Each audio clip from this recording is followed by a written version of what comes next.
Honoré Lacombe de Presel, Dictionnaire iconologique ou Introducción a la connaissance de peinture, sculpture, medalla. O sea, no es una mera refundición de la iconología de Ripa. Es una iconología propia, la iconología de Lacombe. Bueno, el diccionario iconológico de Lacombe. También tiene de Lacombe el diccionario portátil de las bellas artes o breviario o abreviado de aquello que concierne a la arquitectura, la escultura, la pintura, el grabado, la poesía y la música. Luego Diógenes Laercio en francés, con retratos, es la edición de Ámsterdam, Schneider, 1758.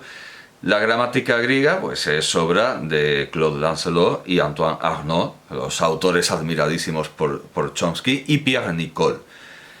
De Claude Lancelot también es el nuevo método para aprender fácilmente la lengua latina, que contiene las reglas de los géneros, de las declinaciones. Bueno, esto también lo tenía Paret. Raíces griegas por el mismo, es decir, Claude Lancelot. Y luego el Thesaurus, Geometría y Práctica e Omnibus Architecti Pictoribus Statuaris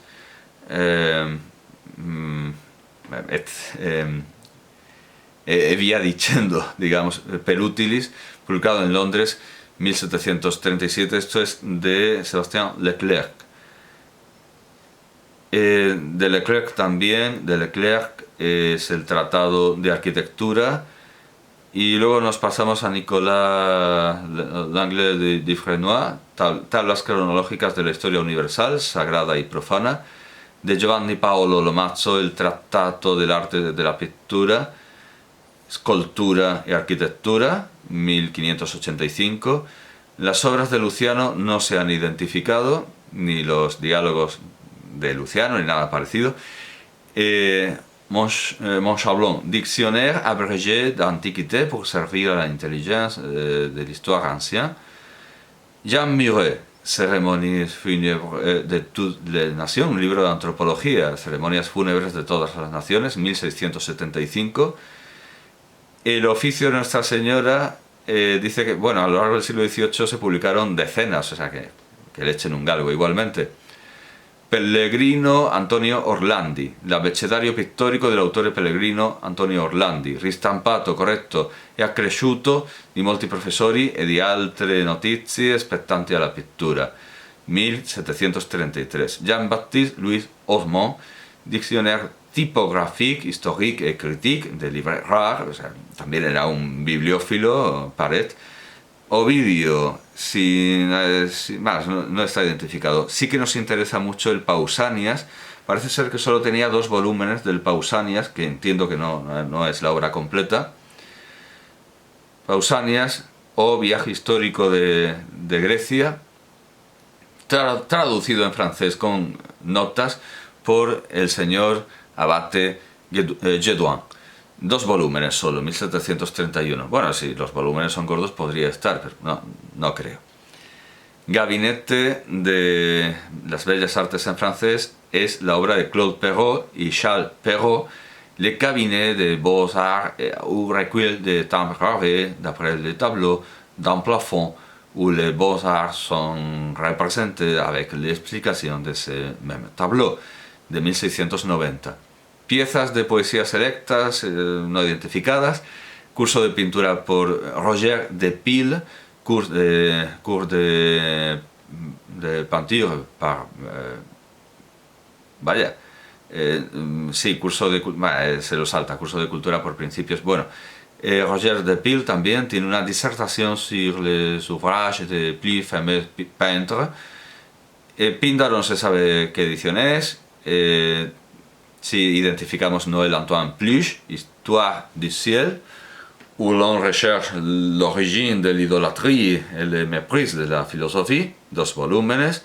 De Michelangelo Brunetti, Saggio pittorico y Canoni de la pittura. Primera parte, Canoni de la pittura. Segunda parte, Reflexiones sul arte crítico-pictórica. Tercera, hay 4 partes, ya está. Raíces griegas, no se sabe, sigue anónimo. Cesare Ripa, dice, probablemente de la novísima iconología de Cesare, vamos, la iconología de Ripa no tiene pérdida. Fernando de Rojas, aunque bueno, solo parcialmente Fernando de Rojas. Tragicomedia de Calisto y Melibea, en la cual se contienen, además de su agradable y dulce estilo, muchas sentencias filosofales y avisos muy necesarios para mancebos, mostrándoles los engaños que están encerrados en Servientes y Alcahuetas, Salamanca, en casa de Juan de Junta, 1543. Cuando representa una Celestina, no lo hace de oídas. Tiene la edición juntina de la Celestina. Observación sur les... Esto es de Charles Geoffroy de Saint-Yves. Observación sur les arts et sur quelques morceaux de peinture et de sculpture exposés au Louvre. Bueno, Salustio, no se sabe, un Salustio, tenía su Salustio. Nicolas de Séjournon, Nouveau Dictionnaire español-francés, estudiaba inglés, que es algo menos común. Sinónimos latinos, no se sabe. En cuanto a Spangenio, es Ezequiel Spanheim. Illustrissimi viri Ezekielis Spanheimi, disertaciones de praestantia et usu de las monedas antiguas, sí, de la importancia y de la utilidad, del uso y utilidad de las monedas antiguas. George Stubbs, The Anatomy of the Horse. Cornelio Tácito, no sé, Idilios de Teócrito.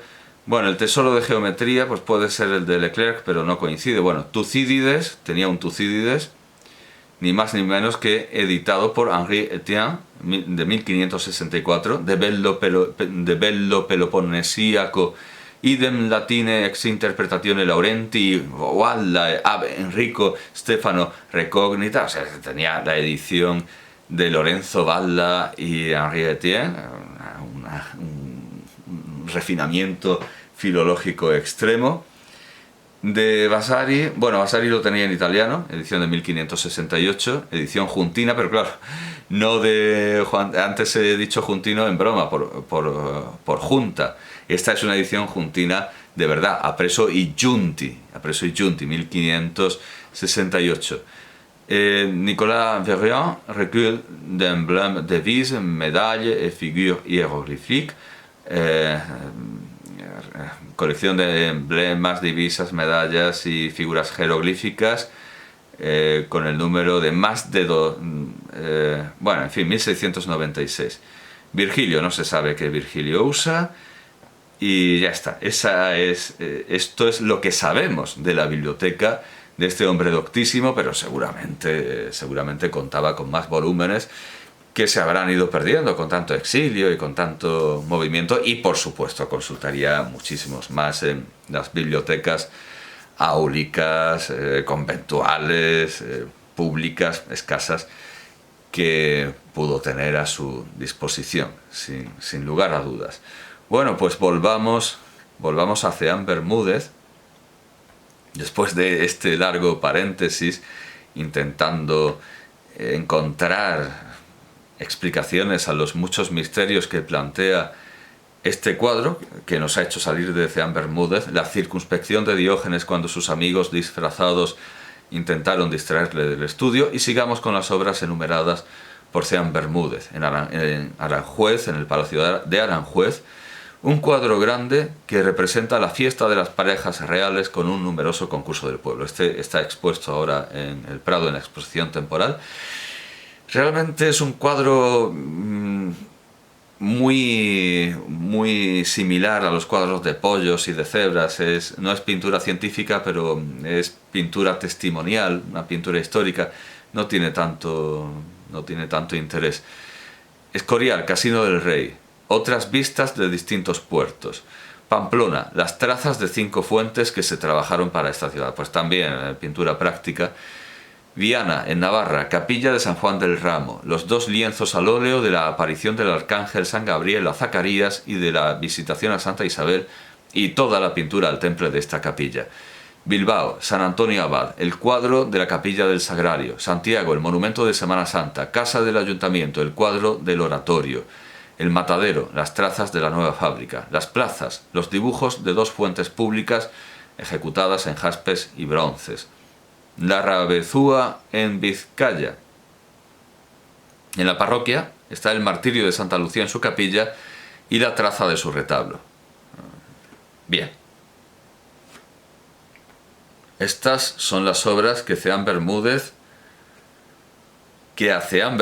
le consta que siguen existiendo. Y ahora los académicos dicen que las obras actualmente documentadas son, bueno, la mayoría vienen en rojo, son, bueno, y viene cuando puede ser, viene la ilustración, cabeza de un turco en la Biblioteca Nacional de España, y tenemos la imagen, un turco barbudo. La aparición de esto que estaba en la iglesia de Santa María de Viana, pues parece que sigue en Viana, aunque no hay imagen. El baile de máscaras en el Prado. Capricho con el faro de Nápoles está en la colección Neápolis, 1734-1750. Bueno, hay una fotografía, existe una fotografía que me parece que está sacada de Wikipedia, o no lo sé, porque tiene el nombre de archivo tal como ha salido de la cámara. Carlos III comiendo ante su corte, Museo Nacional del Prado. Circunspección de Diógenes cuando sus amigos disfrazados intentaron distraerle del estudio, que es, claro, antes no he dicho que lo que estaba leyendo era el catálogo de... Bien, bueno, pues eso está en la Real Academia de Bellas Artes de San Fernando. Colección de aves, hay fotografías, está en colección particular. Esto sí que se ha prestado a la exposición extraordinaria. Cuadro de la Capilla del Sagrario en el Museo de Bellas Artes de Bilbao. Y allí también está, y aquí sí hay imagen en la Academia, el cuadro del oratorio. Y bueno, luego, en la Biblioteca Nacional de España tenemos dibujos, así en general, con pluma, aguada, dibujos de 2 fuentes públicas en el Archivo Municipal de Bilbao. Los dibujos sobre las novelas de Cervantes en la Biblioteca Nacional de España. Una escena de tocador en la Biblioteca Nacional, la fiesta de las parejas reales con un numeroso concurso del pueblo. Bueno, pues parece ser que ya no está en Aranjuez, está en el Museo Nacional del Prado, pero entiendo que no estará expuesto. Es demasiado grande. Bueno, los cuadros grandes generalmente los ponen en las escaleras. Jura del Príncipe de Asturias en el Museo Nacional del Prado. El juramento, el dibujo, está en el Museo del Louvre. La Celestina y los enamorados, dibujo, lápiz negro, pluma, aguada, Museo Nacional del Prado. Las musas, no sé si están todas, pero bueno, las musas para el Parnaso de Quevedo están en el Museo Nacional del Prado. Evidentemente no expuestas en un gabinete, o sea que, bueno, en fin, si no, las fotografías no las vemos, así que espero que si hay más, aparte de esta, las saquen todas. Martirio de Santa Lucía. Esto está en el Museo de Arte Sacro, pero no dice de dónde. Bueno. Y además aquí hay una cosa extraña. Dice pared santa, pared Semana Santa. Esto está en construcción, esto está en obras. Monumento de Semana Santa está en la colección José Saldaña Suances. Paseo frente al Jardín Botánico en el Prado. Pintura al temple de esta capilla en la iglesia de Santa María de Viana. Y ahora, primero de la segunda clase, sí, esto es una medalla, esto no es una obra de... La medalla que recibió Paret está en la Real Academia de Bellas Artes de San Fernando, ¿no? Es una moneda, es una medalla, perdón, con el busto del propio rey San Fernando, entiendo. Lo que viene es la medalla, no el dibujo. Y luego sí que viene el dibujo con el que ganó el premio de la segunda clase en 1766, vale, que está en la Biblioteca de Bellas Artes de San Fernando. Provincias de España, dice, desaparecidas o destruidas, pero bueno, en la exposición está por lo menos Galicia, que yo recuerde. El segundo premio, vale, sí, los premios, los dibujos con los que obtuvo premios en la Academia están en la Academia. Traza de 5 fuentes, Ayuntamiento de Pamplona, visitación en Viana, y vamos, digamos que las obras restantes se reparten entre el Museo de Bellas Artes de Bilbao, el Museo Nacional, pero no dicen de qué nación, está vista de la Puerta del Sol, supongo que se refiere al Museo Nacional del Prado, ¿no? Museo de Bellas Artes de Bilbao y En el Palacio de la Zarzuela, adscritas al Patrimonio Nacional, tenemos las vistas de los puertos de la Cantabria. Esto está en la residencia de Su Majestad el Rey, en el Palacio de la Zarzuela. Bien, volvamos ahora que podemos a la página del Museo del Prado, y ya no a la información efímera para la exposición temporal, sino al artículo de Xavier Bray sobre Luis Paret y Alcázar, entiendo que presente en la enciclopedia del Museo del Prado. En la bibliografía se cita el propio Xavier Bray, Luis Paret, en The Burlington Magazine en 1998. Otras autoridades sobre Paret son Osiris Delgado, Luis Paret y Alcázar, pintor español, Madrid y Universidad de Puerto Rico, 1956, y José Luis Morales y Marín, Luis Paret, vida y obra, Zaragoza, Aneto, 1997. Bien, viene la lista de las obras presentes en el Prado, con el típico enlace y la posibilidad de verlo con gran calidad.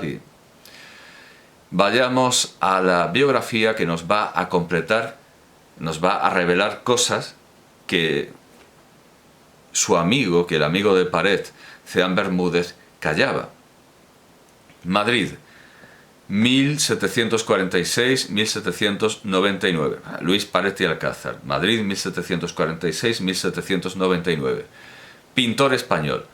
Uno de los escasos artistas españoles que en la segunda mitad del siglo XVIII pintaron en el estilo rococó francés, pero hay que añadir, y en otros muchos estilos, en el estilo de los retratistas ingleses como Gainsborough, por ejemplo. Calificado por algunos del Watteau español, pero por algunos, ¿quiénes? Aquí en Wikipedia habría una nota diciendo ¿quién? Referencias. ¿Quién dice que Paret sea el Watteau español? Hoy se le conoce sobre todo por sus cuadros de gabinete para el infante Don Luis, hermano menor de Carlos III, y sus vistas de puertos del norte de España.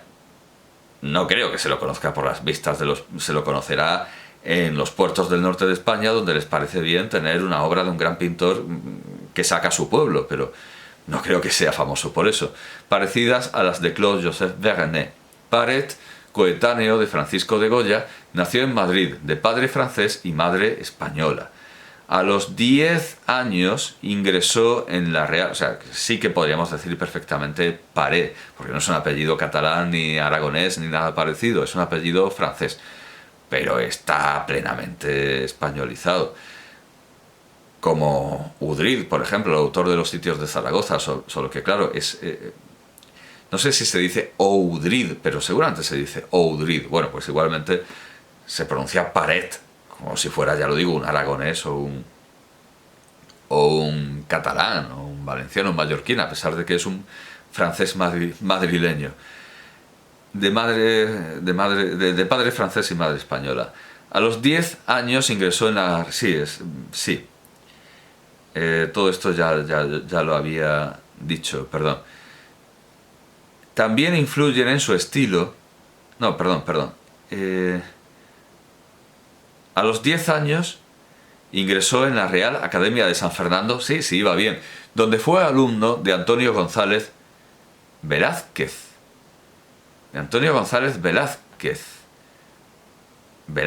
Y sin embargo, yo diría que en el diccionario de Ceán Bermúdez, bueno, me temo que es una...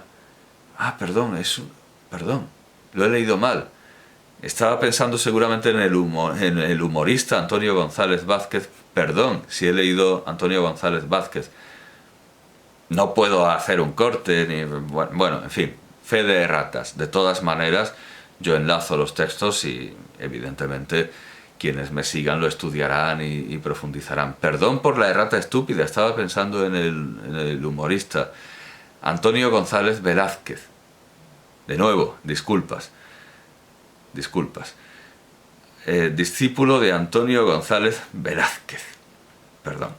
Que por cierto tampoco es que sea muy conocido. Donde fue alumno de Antonio González Velázquez, seguidor del pintor napolitano y director de la Academia Corrado Giaquinto.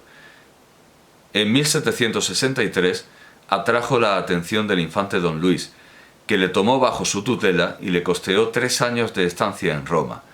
También influyeron en su estilo 2 artistas franceses residentes en España en la década de 1760.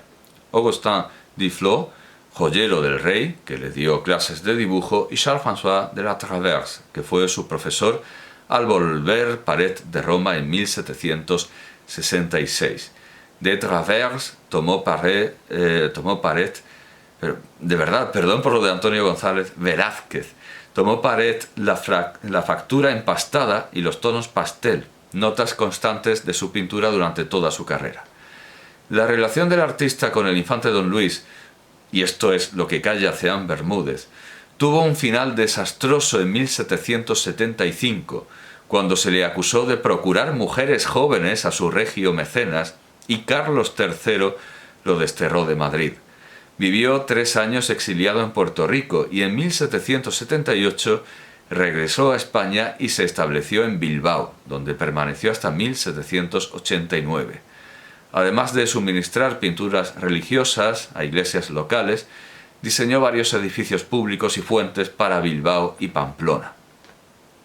Es decir, Paret ha pasado al paisaje nacional. Es cierto que a un paisaje bastante lejano, o por lo menos para lo que a mí atañe, para lo que a mí toca, desde luego, para un madrileño tan lejos está Bilbao como mi tierra.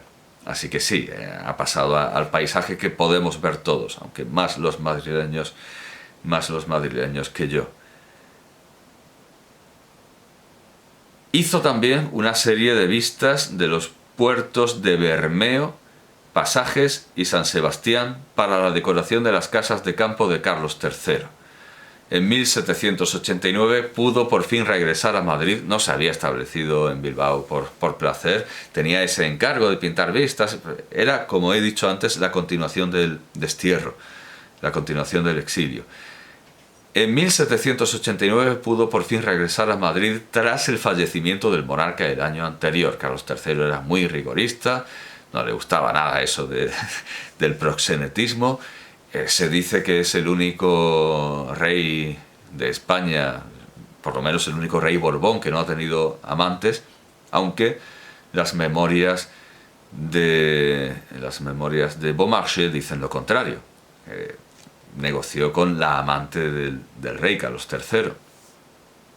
En 1792 fue nombrado vicesecretario de la Real Academia y secretario de su Comisión de Arquitectura. Sus planos y dibujos arquitectónicos demuestran un notable dominio de la teoría, pero en general son endebles y tienen poco interés. Bueno, se ve que en arquitectura era más erudito que creador. Cuando se pidió su parecer sobre la reforma de los métodos de enseñanza para la pintura en la academia, recordemos que Goya había dado el parecer de que lo que había que hacer era cerrar la academia, que eso no servía para nada, que las academias ese era el parecer de Goya. ¿Qué hay que hacer con la academia? Cerrarla. Bueno, se le pidió también parecer a Luis Paret, y Paret sostuvo los principios neoclásicos que Mengs había implantado en la década de 1760, en una respuesta formularia que parece indicar que había perdido la chispa de originalidad que distinguía sus primeras pinturas. En tanto que Goya da la respuesta antiacadémica, Paret da la más estricta respuesta académica en el peor de los sentidos. Podemos decir, sí, en el peor de los sentidos. Y parece ser que la postura de Paret es la que triunfa y no la de Goya, a pesar de que la academia, paradójicamente, tiene esas palabras de Goya sobre la inutilidad de las academias en una pared, impresas, pintadas en una pared en la sala donde están sus obras. O por lo menos así era la última vez que la visité. Su autorretrato en el estudio del Prado da idea de su carácter excéntrico y sus aficiones intelectuales. Lo muestra vestido con elegancia y sentado a la mesa de trabajo de su estudio, con la paleta en el suelo junto a un grueso volumen, un dibujo a sanguina y una carpeta. En el caballete descansa una pintura ovalada con un naufragio, quizá alusiva a una aventura náutica que vivió. Sobre una mesa, al otro lado de la estancia, hay dos bustos antiguos, posiblemente de Séneca y Ovidio. Bueno, el típico busto de Séneca, que el Prado dice que no es de Séneca, pseudo-Séneca, bueno, alguien será y siempre se ha dicho que es Séneca, pero bueno, es como lo de Cicerón. Se sabe que que ahora ese busto famosísimo de Cicerón del Prado, dicen, bueno, se decía que era de Cicerón.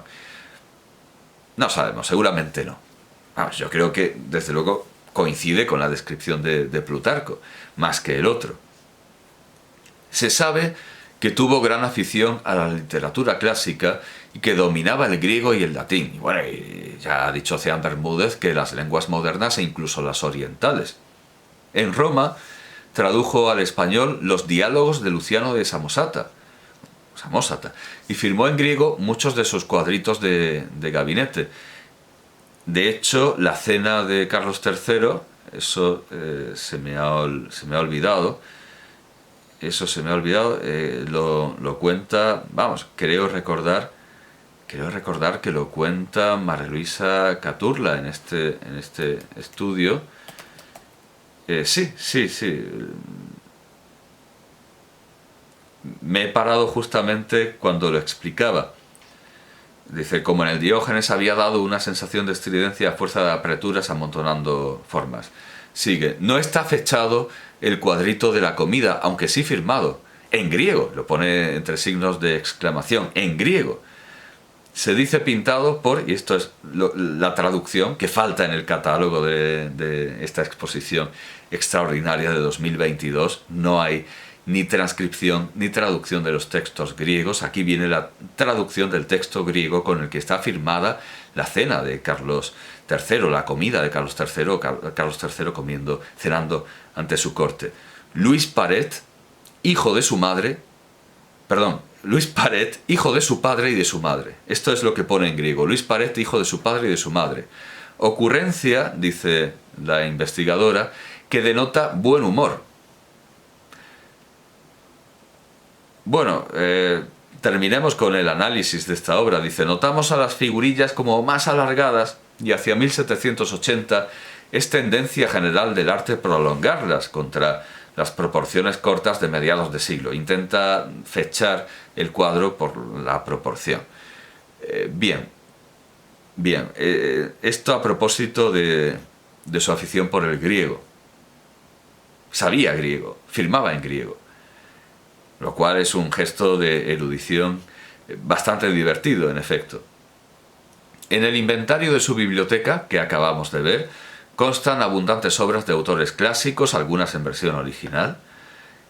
La Biblia, por ejemplo, está en la versión de los 70, en griego, y también álbumes de grabados, particularmente las obras de Hogarth, Bourdon, Stubbs, Vernet y Guercino.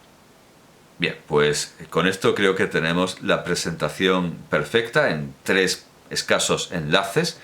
En muy pocos enlaces tenemos una presentación perfecta de esta figura que sigue siendo misteriosa, sigue siendo plenamente misteriosa. Tenemos la puerta de entrada al estudio de Luis Paret, pero ignoramos muchísimo de lo que hizo en sus viajes, de los maestros de los que aprendió, de las pinturas que imitó y de las lecturas que se esconden debajo de sus pinturas y de sus dibujos.